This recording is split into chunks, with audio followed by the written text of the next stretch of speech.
Hello, Brad here, just to say we're super proud that the Friday 5pm podcast is sponsored by the Malt Miller, the UK's best home brew store. We use the Malt Miller for all of our homebrew experiments, as well as tapping them up for advice and binging on their awesome YouTube channel all the time. That's why whenever we release a homebrew video, we put a recipe kit live on the Malt Miller, so you can brew with the exact same amazing ingredients that we did. The same ingredients used by pro brewers. So alongside the Malt Miller's nitro-flushed hops, cold-stored yeast and milled-to-order malts, you can pick up recipe kits for our 5 Points Best Bitter, Russian River West Coast IPA, and now the fastest beer in the world, a hazy session IPA that goes from grain to glass in less than 48 hours. Sign up to their newsletter at tinyurl.com/Malt Miller to get 5% off your first order. With the Malt Miller's amazing customer service and Johnny's 48-hour recipe, you could order the ingredients on a Monday and be drinking the beer by the weekend. Speaking of which, it's Friday. It's 5pm. So enjoy this week's Friday 5pm podcast.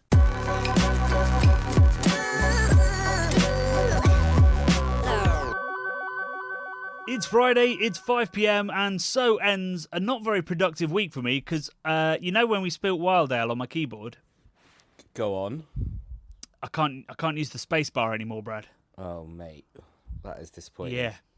It's initially I was like, oh, at least it's not a letter, and then I realised, of course, that actually you use the space bar more than any letter. Yeah, you do. Okay. You got any tips on cleaning Wild Ale from pretty expensive keyboards?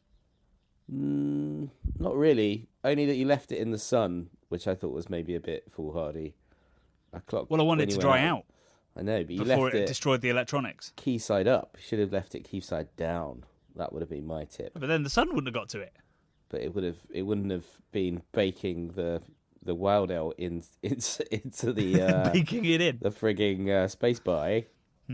I mean, at the very least, my keyboard now has a sense of terroir, which as we'll get onto later. Well, I don't want to do the link now. I just that gag came to me, and I'm like, I can't walk away from it right now. But we will get on to what caused Twitter to melt down this week. Mm-hmm. But the reason I spilt a load of Wild Ale on the keyboard was actually because you sneezed very loudly. But we were on a shoot. I mean, you're not a scared deer in the headlights. You shouldn't have. Oh, I was though. Jumped in such a manner.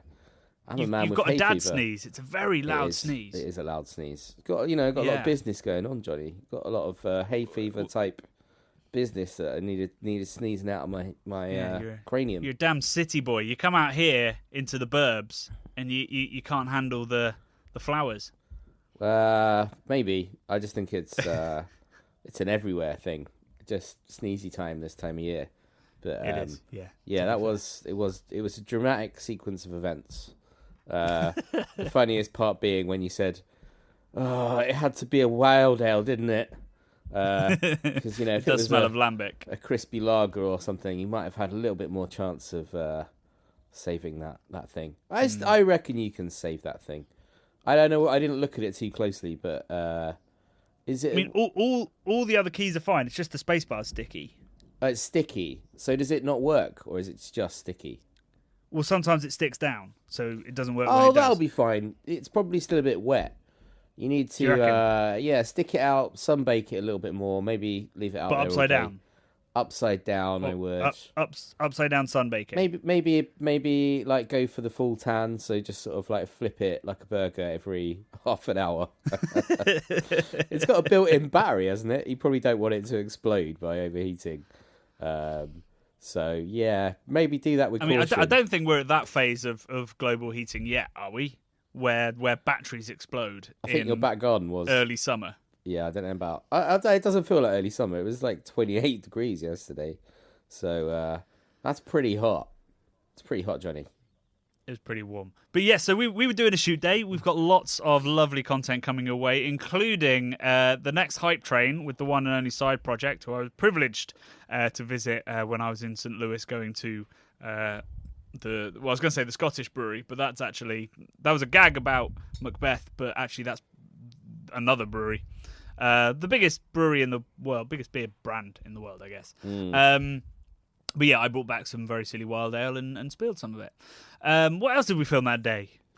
Oh yeah, we filmed all our 10-year anniversary content, didn't we? Yeah, we've done some sort of look back episodes where we're talking through some of the favourite things we've drunk, the sort of best places we might have been, and sort of some of the experiences that we might suggest others go and partake in.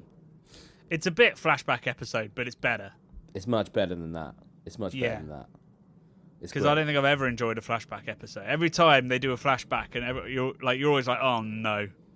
Well, we're talking about on like a TV sitcom, right? Where they'll recycle the clips from much earlier in the series, usually. Yeah, it's when the writers run out of ideas, right? And they just come up with some tortured excuse to look back on previous funny things they've done when they had ideas. Not many sitcoms make it to the 10-year mark, I don't think. I'm trying to remember if the American Office, there's definitely over 10 series. Whether they would have recorded them more than one a year, though, to be honest. No, surely not. There's like 11. I'm sure there's like 11 series of that. And I reckon there's a decade of The Office. It's pretty good. Of the American. I think Friends, I think that had 9 seasons, but I reckon that spanned a decade. Big Bang Theory, I think is the second longest running now, and the most episodes is Always Sunny, I think. Oh, I was watching Always Sunny last night, actually, because I cooked some bollock. We were up, me and my girlfriend were up on a rooftop in Catford. Glamorous Catford has now got a rooftop bar. So we were up there looking at the birds flying around and drinking some lager. And then came home. I finished the bolognese, and Kirsty said, "What do you want to watch?" I said, "I'm happy watching The Sewing Bee on television, live terrestrial broadcast." And she said, "Not a phrase I thought you'd say." She said, "No, that's pretty dull. I don't want to watch The Sewing Bee." So then she tried to appease me by putting on Always Sunny. She knows it's one of my favourites, and we watched some episodes. One of them being where Charlie and Mac, there's a heat wave in Philly, and the whole gang are trying to get into a private swimming pool that's like in a sort of hoity-toity part of town, and then none of them are getting let in. They're all calling each other white trash, and Mac and Charlie discover an old pool that got closed down because a child, when they were children, one of their friends drowned in it. Quite dark. And then it's just full of trash. So they're down in this diving pool that's totally empty, and they're trying to clear it of trash, and then they throw so much trash out of it that they get stuck in the pool, and you think they might die in the heat. It's a good episode, Johnny. It was very hot yesterday. I was like, this is absolutely the perfect episode of Always Sunny. You mentioned lager at one point in that, so I'm going to let that one stand. Yeah. So yes, it's a flashback. 3 flashback episodes in which we'll be talking about the amazing places we've been, people, videos we've made, and beers that we've drunk, and they'll be coming out in a couple of weeks. We've got lots of other content to come before then, including one final Budvar, including our hype project, and also another blind taste test, which I'm very excited about shooting because it's one that lots and lots of people have requested, and I've finally found the hook, if you will. Nice. To make it work. So I'm going to be filming that in the next couple of weeks. Probably not on a really hot sunny day because it involves drinking a lot of very strong IPA. But hey, somebody's got to do it. Did you know that yesterday was Beer Day Britain, Bradley?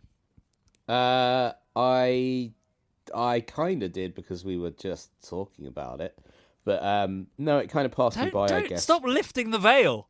Kind of passed me by, Johnny. This is spontaneous, unplanned, unedited content. Tell me about Beer Day Britain, Johnny. Well, there's not a huge amount to tell. So this was started by Jane Payton, who's a great beer and cider and increasingly spirits writer, who I think decided that we really needed a day on which we can celebrate British beer. The issues I have with a couple of the things to do with Beer Day Britain is there was a theme tune that sounded like it was made up, I don't know, on board the Titanic by a drunk public schoolboy. But B is that it's held at a time when there's nothing really to celebrate. You know, it's June. There's no malt or hop harvest. There's no beer festivals. There's, you know, I guess it's a bit beer garden season-y, possibly. It might be something around it, but it's also the time that the cellars start getting warm and the cask ale starts going acetic. It's just a very strange time to be like, hey, let's celebrate predominantly cask ale. Yeah, I'm just having a quick peruse of the website. It like you say, there's no real backbone to this time of year being a celebrate. You know, why other than it's hot outside and people are probably drinking anyway? Why is it Beer Day Britain on a random? But I doubt they're drinking the kind of beer that we'd love to promote. Because let's be honest, Macro Lager needs no help in that regard. Can I just suggest that Beer Day Britain can keep the 15th of June, but we should have a rival. A rival thing called Britain Beer Day. Britain Beer Day, and we'll have it. We'll have it on the 21st of June, which is the longest day of the year, Johnny. So it stays lightest the longest. So you can drink in the sunshine for the longest maximum, as long as it's not raining, the maximum amount of daylight in the year to fit in as much beer. Maximum daylight in the year to fit in as maximum beer. And there's our theme tune. It's perfect. The tune. There you go. Perfect. But anyway, I mean, at 7 p.m. last night, I hope everybody did do as they say, cheers to beer. Yeah. Just have a beer, I guess, is the best way we can celebrate it. Because if everybody in Britain had a beer on Beer Day Britain, as like a small, independent, ethical brewery's beer, that would, that would change the fortunes of British beer, because 60 million beers would be sold in one day. I've suddenly rounded round. Yeah, exactly. Of course, it's Beer Day Britain. Get your kids involved. What could go wrong?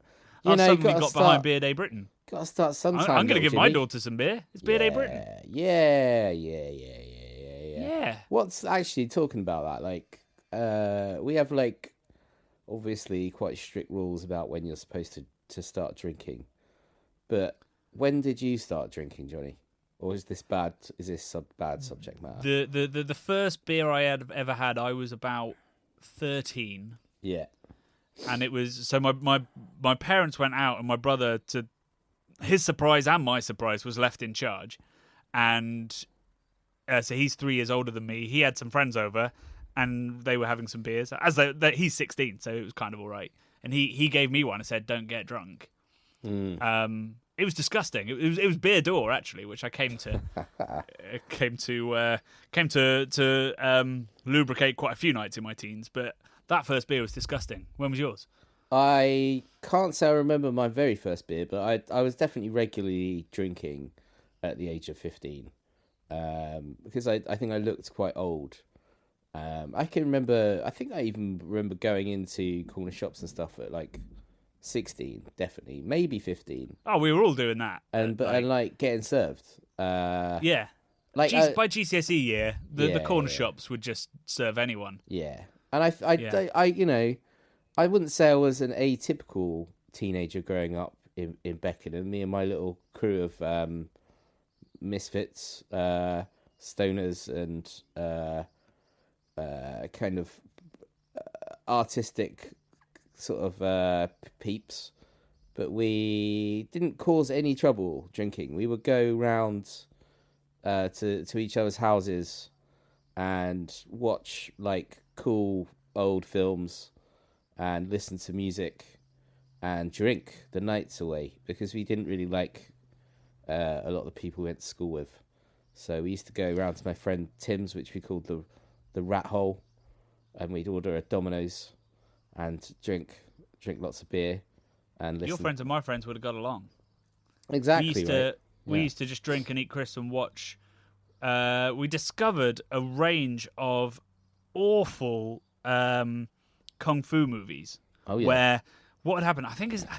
I'm dredging this from my memory. I think it was called Godfrey Ho was the director, and he got commissioned to make one film. And what he did was he got all the actors together, made what he said was one film, but then cut it into like 12 films. That's amazing. One of the films I remember, we still quote this today. One of these films starts the very first scene you see. These films are not like a series; they're not at all related. Yeah. The first scene starts with 12 years later. He's just like 12 he's years phoning later. it in by this point. Wow, I'm just looking at Godfrey Ho. Is it right? Have I got the right name? Yeah. Oh my God. There's a film called Ninja Terminator, which There you is go. in I've still got that on 1985. DVD. That's somewhere. an amazing name. Robo Vampire. So like Ninja Terminator, I'm guessing is like trying to play on the success of Terminator 2. No, Yeah, Terminator. Sorry. They often borrowed perhaps from other genres. Robo Vampire has blatantly got RoboCop on the cover, But also a bit of Blade. but it's pre-Blade because it's 1988, but it's after RoboCop. The original RoboCop's earlier than that. Maybe Blade stole from Robo Vampire. Yeah, that is such an amazing story. They've got to make he got commissioned to make one film and then just did shitloads of films out of the footage that he shot. Yeah, That's and none of them make genius. any sense. There's almost no That's plot. because what he did, but that's also amazing. That is what we should be doing, Johnny.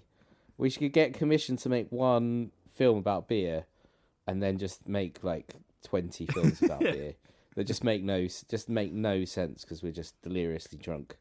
And, But back then, like, the internet wasn't such a powerful thing because that would have been, 2003 or 4. Well, I'm looking at Godfrey Ho. He looks like such a nice guy. I can't believe he'd Yeah. exploit his actors and his funders in such a way. Is it exploiting? I think he seized an opportunity that he had to change his life. I don't know what his life was, but he lived in Hong Kong.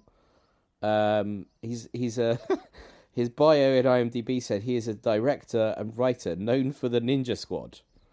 There you go. So that's what he's known for, Ninja Squad. That might possibly be the one that he was commissioned to make and then filmed all the other films on set for that one.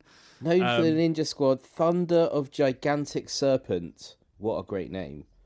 And Commando Fury. These names are beautiful. He didn't scrimp on the poetic. names, hey? Yeah. The names are amazing. Like I think he must have put so much effort into those names to just... They're like SEO names, right? Because he's just hit loads of key, like, badass kind of words, hasn't he? And just gone like, yeah, that sounds badass. I love the 12 years later thing. That is amazing. What an amazing way to start a film. Just don't explain it. Just say it's 12 years later. What a genius. I've fallen down a rabbit hole here. So I remember there was like a B movie actor. I think he was quite successful to start with. He's called Richard Harrison, and he's in all the films. I think he was the one that got screwed over the most. Like he only got paid for one film, but ended up in like 11 or 12. But so I'm just looking at his thing. He ended up. It says he branched out into exploitation films. Yeah. Which are films that try to succeed financially by exploiting trends, genres, and lurid content. Yeah. So a bit I sexy, think he was a bit on. saucy. He was on board with the whole. Let's copy RoboCop. Yeah. Probably do a bit of cultural appropriation along the way. And cash in on it. So maybe he was in with Godfrey Ho. Who knows? We assumed he was some poor victim that had been sort of brought over with the promise of being in an amazing martial arts film, and then was in 12 terrible ones.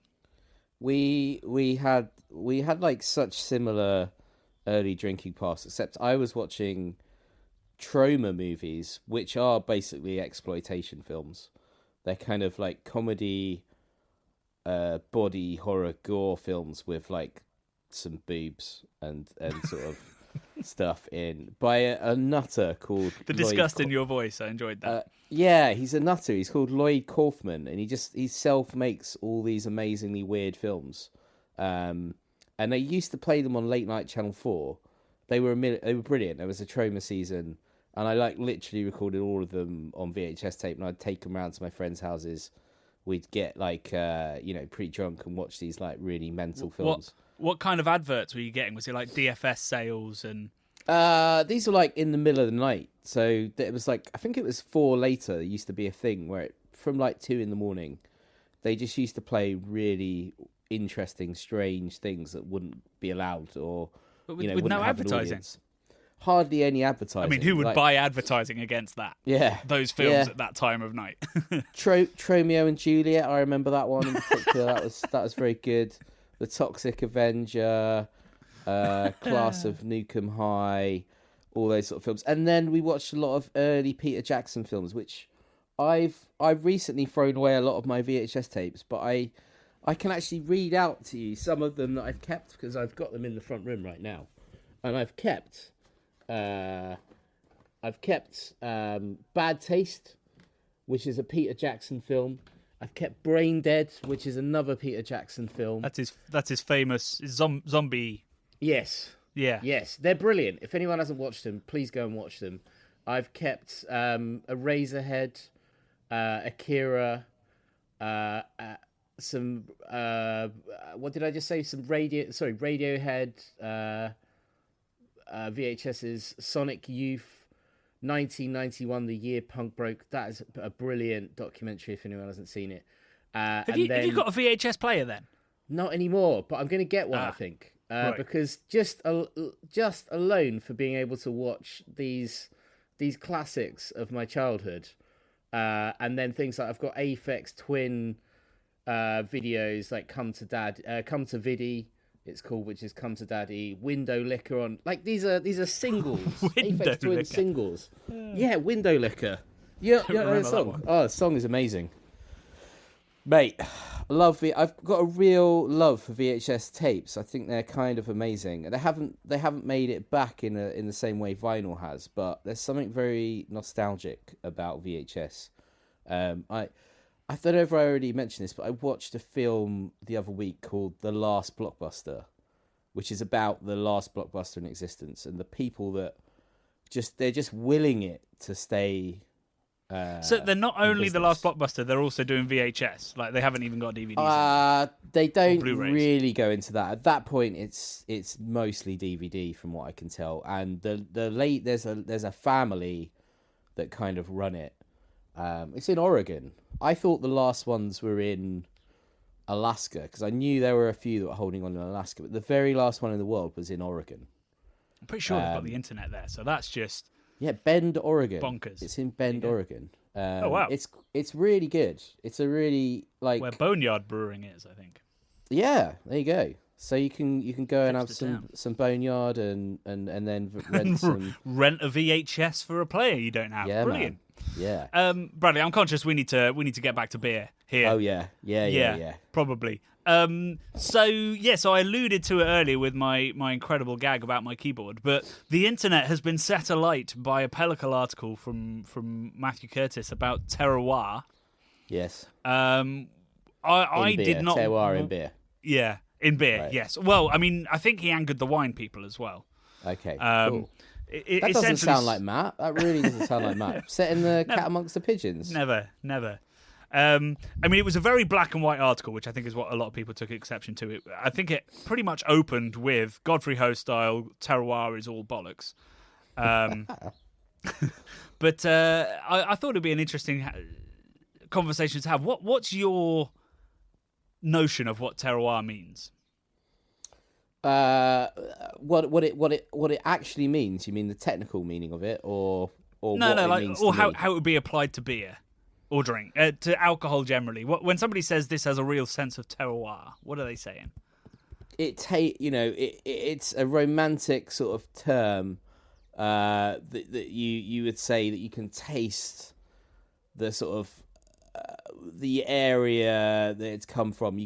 It's kind of something ingrained in it that's very specific to the location it was made in, the materials that were used to make it, the environment that it's in. And how those environmental factors influence the kind of finished product, essentially. Would you say that it's like either something has terroir or it doesn't, or that there's kind of a scale to it? Beer, I think. Or wine. Beer or wine. I think it's definitely real for sure. maybe more so in wine, because maybe the processes are less like boiling it and kind of extracting stuff in that sort of manner. You're kind of, I guess, if you're making natural wines and things like that are very much non-pesticide. You've been burying your manure in your cow's horn underneath your thing you're growing in the moonlight and all of that sort of stuff. I kind of like all that weird witchcraft kind of business that goes in to I'm not a huge wine guy, but I do enjoy natural wines. And I think maybe it is part of that kind of mystique and storytelling nature that they have. I think it's a real thing, Johnny. I think it's real. But my question was, is it a scale or is it something you have or you don't have? I think it's totally a scale, yeah. So I think maybe the more mechanized your processing becomes, the less terroir is imparted into the liquid. It's almost like terroir is the love, and the less hands-on, less human contact, maybe the less terroir. Right. So the more human is involved, the less less influence that nature has, that natural terroir. Yeah, but you also seem. I agree with that, but and that's very much Matt's point, in that beer is a very industrial process, and indeed so is the growing of the ingredients. We have these massive monocultures of barley and of wheat, and indeed of hops. Hops are sort of wild flowers, really, but we've domesticated them and grow them in huge quantities in certain parts of the world. So Matt's argument was there can't be terroir in beer because none of it is natural at this point. By the time you've used these ingredients that we've domesticated, and then you've mashed it, boiled it, fermented it, stuck a load of coffee in it, and then released it, how much real terroir does that have?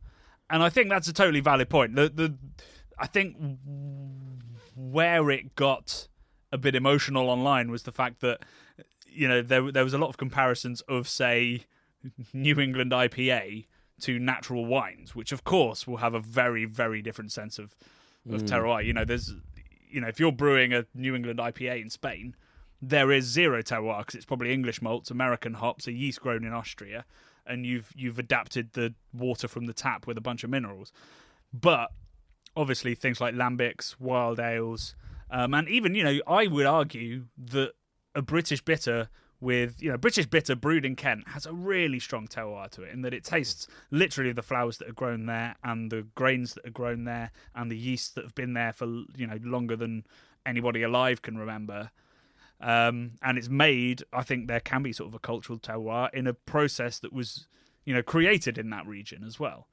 Yeah. So I think it was the article was very black and white about it, and I think really an accurate article would say terroir is even more complicated when it comes to beer. Whereas in wine, if you grow the natural grapes that have been grown there for centuries and you naturally ferment it a la natural wine, that doesn't get much more linked to the earth, does it? Because it's so minimum, so little intervention happening. Do we like things like wet hop beers? Is terroir something that, do you think, develops over the long course of time when something is kind of fermenting, or can it be something quite fresh?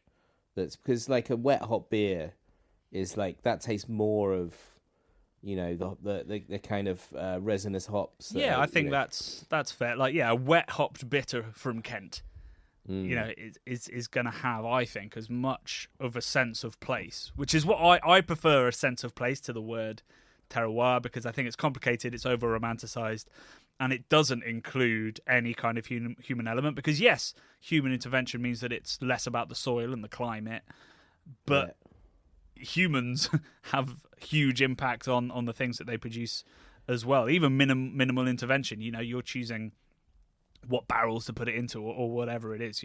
Minimum intervention wine is a bit of a misnomer, and I think we should embrace that as a form of sense of place, even if it can't be a form of terroir. Things like making a wild ale in a barn, in a cool ship, where it's all of the wild yeasts and stuff that are in the wood, kind of in the barn and stuff like that. That's terroir, man. Surely that all of that stuff is terroir. So it doesn't matter that the hops are like a monoculture or whatever, because isn't it? It's not just the hops, right? It's like the whole process of brewing and fermenting and everything. It's everything together. The terroir can come from different stages. It doesn't necessarily have to come, or does it? Is he saying that it does have to? Well, this is I think the wine definition of terroir would very much say it's about the nature. It's in the soil. It's it's in the soil, isn't it? Yeah. That's the thing with them. Yeah. It's in the minerals in the soil, and you can taste it in the grapes and all the rest of it. That's kind of like So what the other interesting thing that was raised is the idea of terroir as a form of kind of gentrification, of trying to make beer as artistically valid as wine is perceived. And I found that really interesting because I don't think I've ever used terroir as like trying to make it more fancy. I've always used it as trying to say, well, no, this is actually more salt of the earth. This is ingrained in our culture and in our soil, and it's part of who we are. And that's very much what my next book is going to be about. And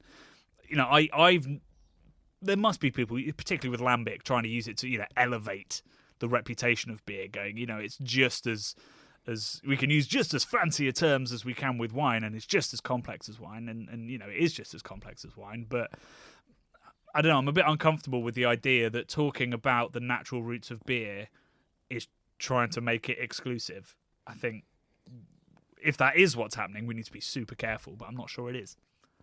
I mean, you can blame anyone for trying to sell beer any way that they can. That's these also days, true. to be honest. So, like, if you want to bang on about terroir to sell your wild ale, go for it. I'm sure it tastes delicious, so I will drink it, and I might think about the terroir. But where was I going with this? Where's it going? No, I've lost it, Johnny.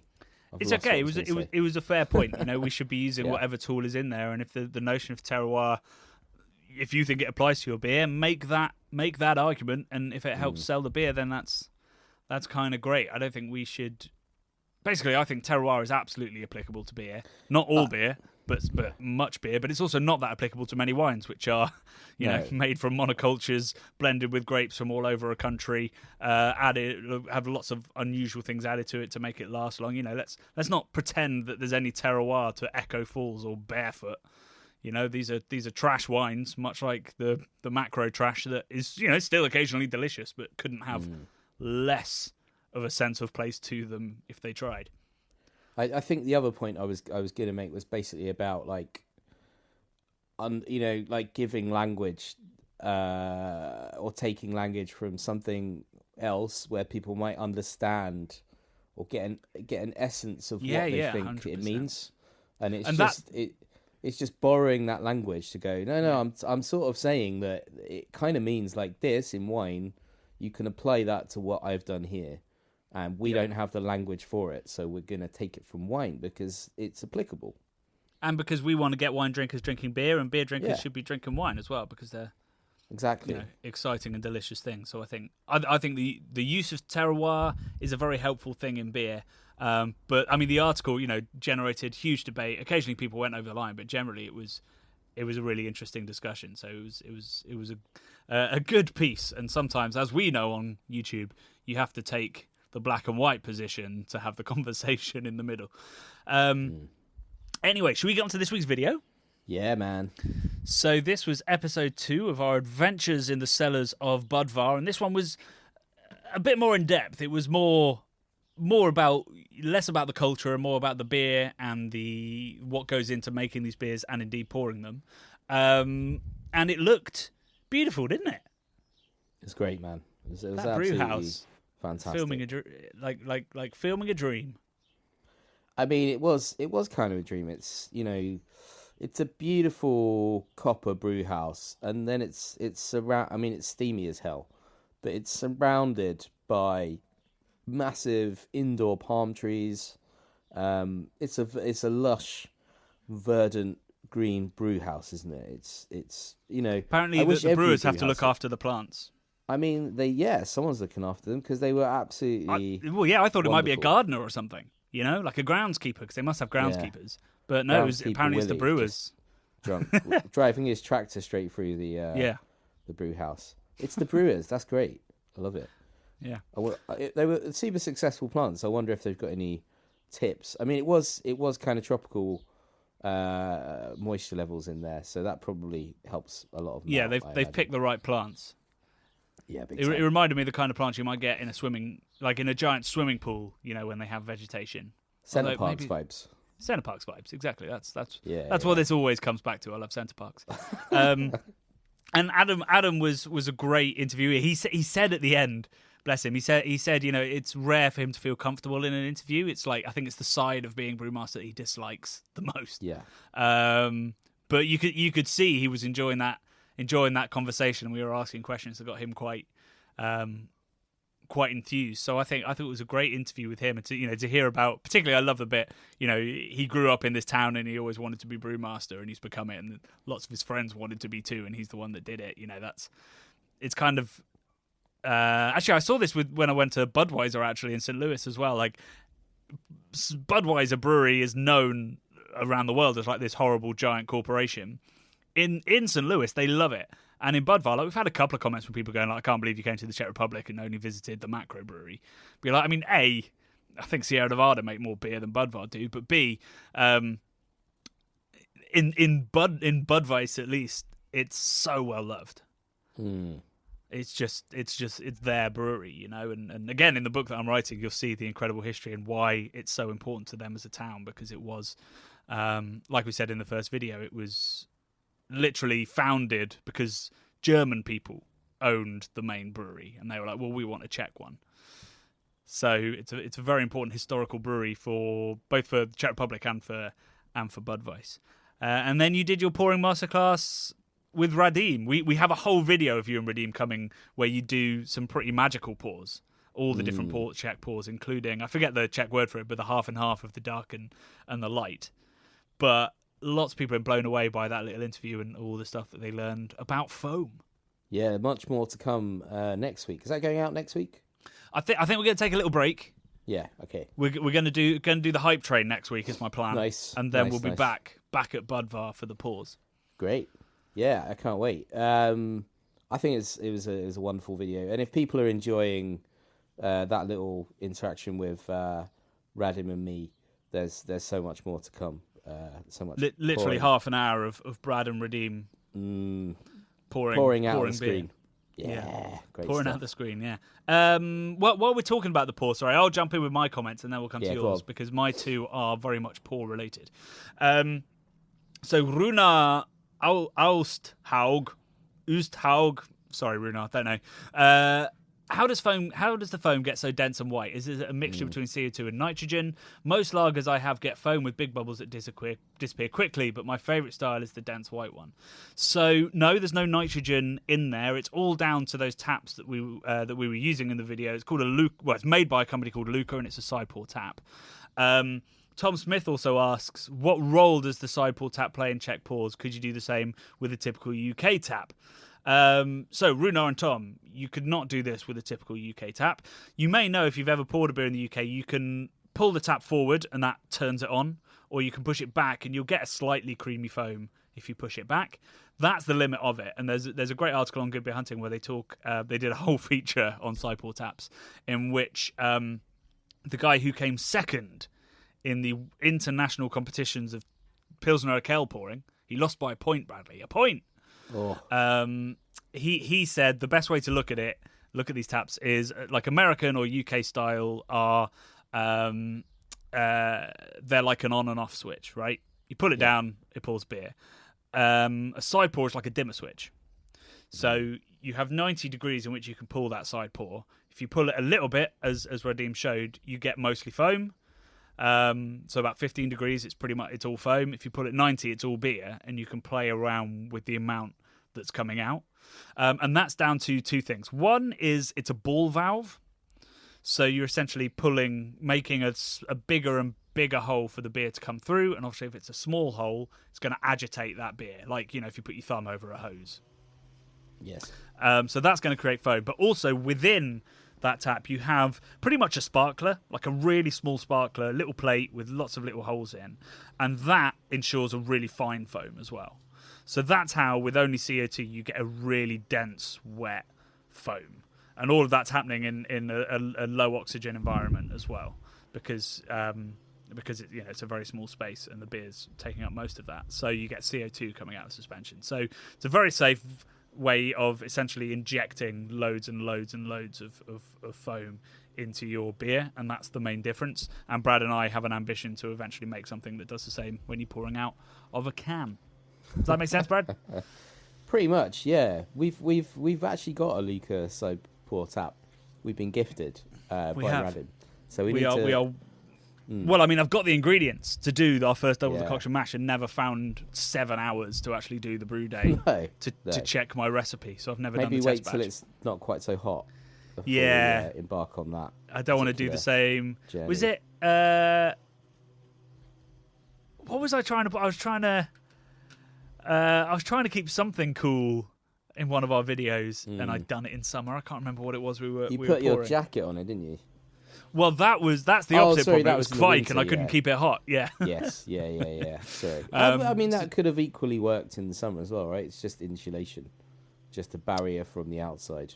I guess if I put that, if it got cold and then I put the jacket on, that should help. Yeah. Because it wouldn't be that exothermic. I don't really know. What comments did you find? Well, no, I was just going to go back to the side pour thing very briefly. Like, isn't it interesting that they're just not everywhere in the world? We're not pouring all our lager through side pour. I know that, having watched Radim work the taps, him being an amazing tapster, that they do require some sort of maintenance and taking apart, putting back together, like cleaning things out. Well, I mean, all taps do. That's not just. Is it not more so? I feel like it's a bit. I mean, you've got involved. You've got that plate that maybe is more likely to get sort of jammed up, but every bar should be cleaning their taps every day, essentially. So really, it's just Radim being a great tapster more than the Luca being a little bit more fallible. The interesting thing is you can pour so quickly with a Luca tap. And so it should make sense in bars. I think it's just the amount of training that's needed. So it's only going to happen in countries where they take tapsters seriously, places like Germany and the Czech Republic. In the UK, where our staff turnover is crazy because they're paid so poorly, which means it's mostly students or summer workers or just people who are sort of like, live in London for a year. It's a lot of investment, and there's the potential for a lot of beer wastage. That's why we don't see it. But really, every lager in the world should be poured through a side tap, whether it's Budweiser or Budvar. Yeah, the Czechs were they're amazing at inventing stuff as well. So like very early, sort of like Skoda came up with lots of innovations in the car world as well. So I do think Czech technology is and it kind of technology. Oh man, how did I miss that? Technology. I can't believe you said it and didn't go back. Yeah, it kind of got incorporated into the Soviet Union. I think it got kind of swept up, and then maybe those guys claimed a lot of stuff as their own inventions. But I know the Czechs are like massively like ingenious engineering nation. So I think the more I see a side pour tap, the more reverence I hold it, and I think it's an amazing invention. And I wish I could drink more side pour lagers. I can't wait for the day that there's a side pour tap in Catford. That's when gentrification is complete. Yeah, right. That is it. Okay, so we've got a few comments. Dennis Nyhoff is following up from his comment from last week, and he says, "All right, guys, I followed up on my comment on part 1 and can now drink Budvar while watching the video. So that's good. We can account at least a 4-pack of sales driven by the videos that we have made. So you're welcome, Budvar. You are welcome." Simon the Chimp says, "You've done it again, boys. Great work. Thank you." I just wanted to read that out because his name's Simon the Chimp, and I liked it. Daikid Brewery had a suggestion about a lowbrow sort of technique. So he said, "Here's a lowbrow way to get Czechish head from a can/bottle pour."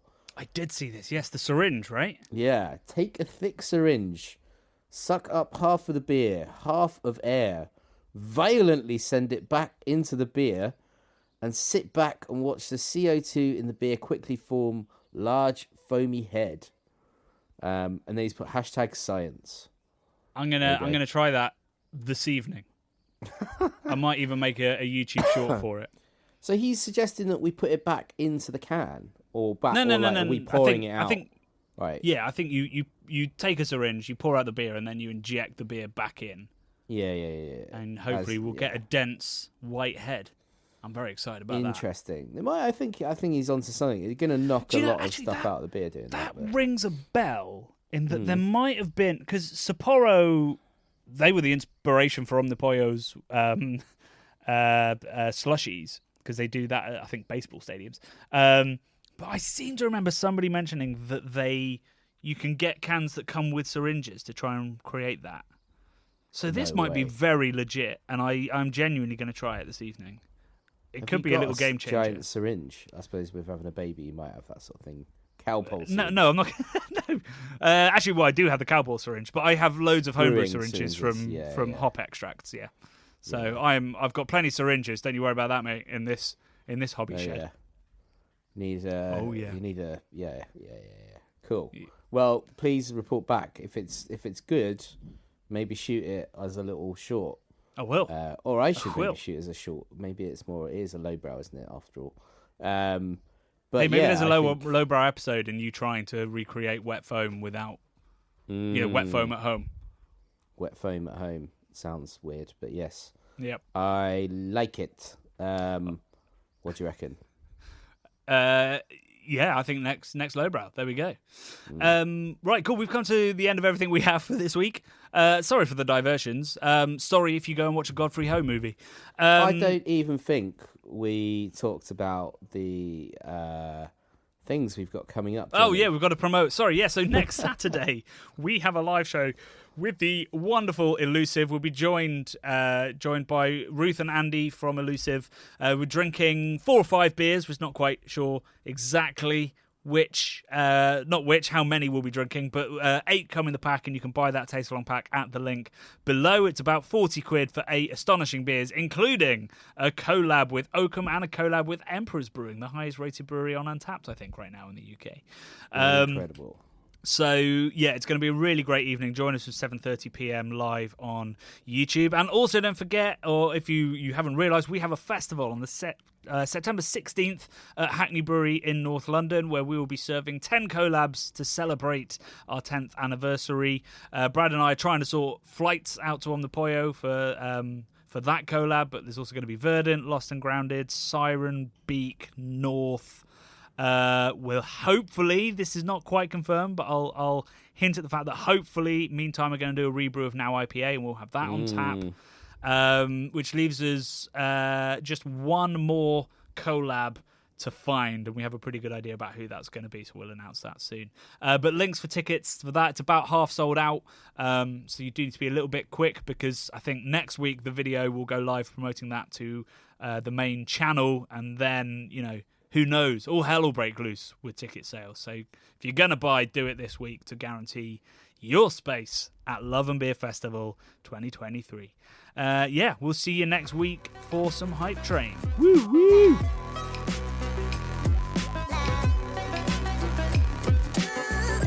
The Bubble and Friday 5pm podcasts are brought to you by the nerds behind YouTube's craft beer channel. You can watch over 400 mini documentaries at youtube.com/the craft beer channel. And if you love what we do, support us via Patreon and get access to merchandise and our amazing Discord forum, a positive and welcoming space for everyone who loves beer, food, and homebrewing. Love and beer.